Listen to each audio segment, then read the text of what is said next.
Hi there mga kabiyaheros! Nandito pong muli ang inyong travel buddy upang maghatid sa inyo ng sari-saring kwento at syempre dalhin kayo sa iba't ibang lugar pasyalan na malapit sa ating mga pantalan. Samahan niyo ko as we discover na it's more fun sa pantalan dito sa probinsya na kilala bilang the heart of the Philippines. Tara, papasyal tayo Marinduque Edition! Tuwing sasapit ang mahal na araw, marami sa mga kababayan natin ang dumadagsa sa iba't ibang pantalan upang magbakasyon sa kani-kanilang mga probinsya. At sa mga ganitong panahon, isa sa mga busiest ports ang Port of Lucena. Ito kasi ang gateway patungo sa probinsya ng Marinduque na kilala sa kanilang Moriones Festival na ginaganap tuwing Holy Week. Pero ano-ano pa nga ba ang mga pwede pang puntahan at pasyalan kapag hindi Lenten season? Tara, let's start our adventure dito sa Port of Lucena. Kung babiyahe patungong Marinduque, maaari kang mamili via Roro o Fastcraft.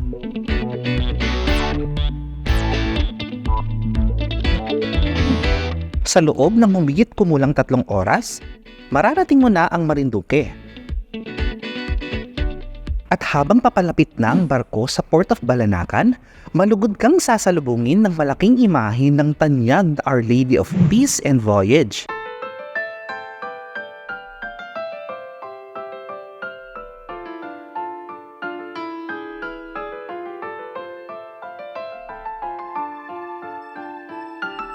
Marinduque is considered as one of the most peaceful provinces dito sa Pilipinas. Pero ito nga ba ang dahilan kung bakit itinuturing ito bilang heart of the Philippines? Welcome sa Marinduque, ang puso ng Pilipinas. Bakit po puso ng Pilipinas? Kasi kung titingnan mo ang mapa, para siyang tao at ang Marinduque ay nasa dibdib at ang pinakampuso ng ating mapa ng Pilipinas. And secondly po, narito sa Marinduque ang Geodetic Center ng Pilipinas, ang Luzon Datum of 1911. Ito po ang 0 degrees ng ating geodetic measurements sa buong bansa. Umpisa pa lang ng aming pasyal, ramdam namin ang mainit na pagtanggap ng Marinduque. Lalo na kapag hinalayan ka ng mga Marinduqueño ng kanilang tradisyonal na pagbati na kung tawagin ay putong.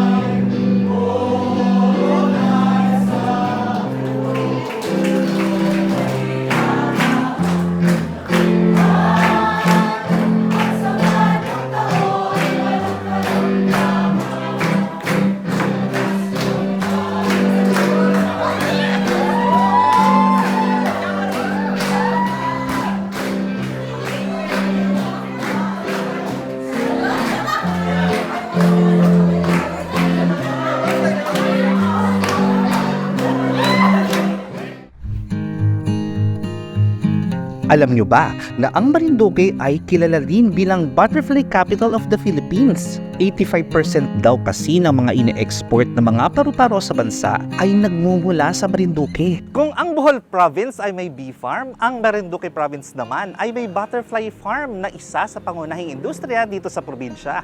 Kaya naman, samahan nyo ko at tingnan kung ano nga ba talaga ang meron sa mga butterfly farm. Pero syempre, special ang episode na to dahil kasama natin ang nag-iisang spokesperson ng PPA, si Miss Eunice Samonte. Let's go! Nandito tayo sa bahay ni Kuya Gary sa Marl Insect and Butterfly Culture kung saan yung kanilang mga butterflies at mga pupa ay ine-export sa ibang bansa. So Kuya Gary, ito halimbawa po na. Ito yung mga pupa na tinaano natin. Yan yung mga pupa. Iba-ibang klase yung mga pupa na yan. Bawat klase, iba yung itsura.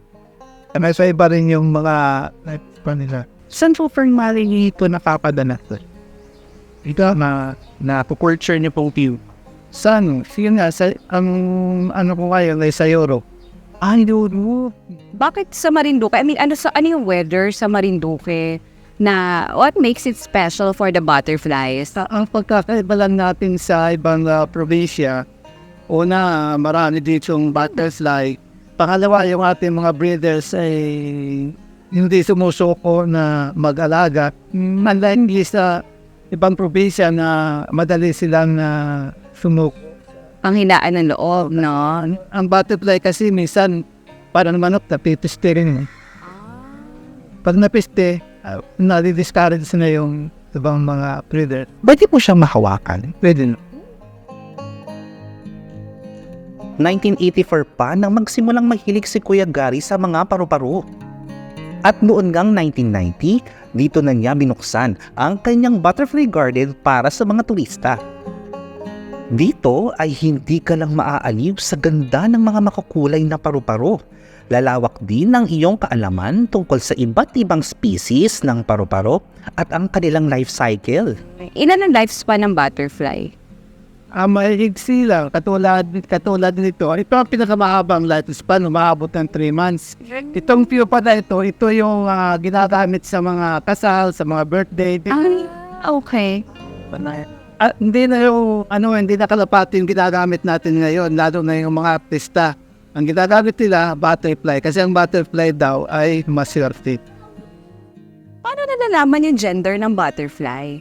Sa may puwit nila, yung babae, inog, at yung lalaki, tulis.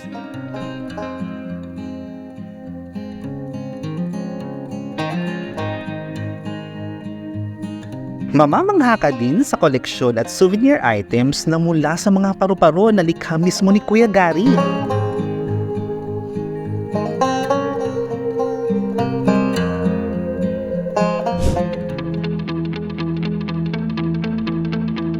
Mula sa Buyabod Port sa bayan ng Santa Cruz ay 30 minuto lang na biyahe patungo sa isla ng Marinduque.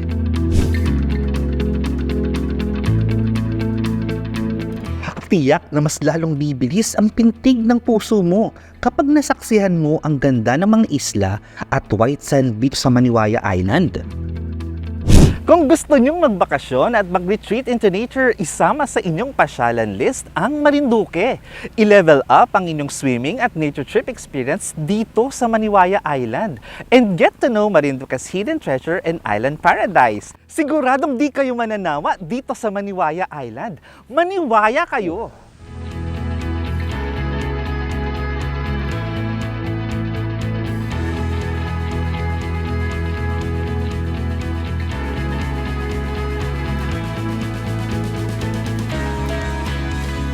Ilan lamang yan sa mga lugar na pinasyalan natin sa Marinduque. At sa tulong ng ating mga upgraded ports, tiyak na mas mabilis, convenient, and less hassle na ang magbakasyon sa puso ng Pilipinas. Kaya pasyal na tayo sa Marinduque!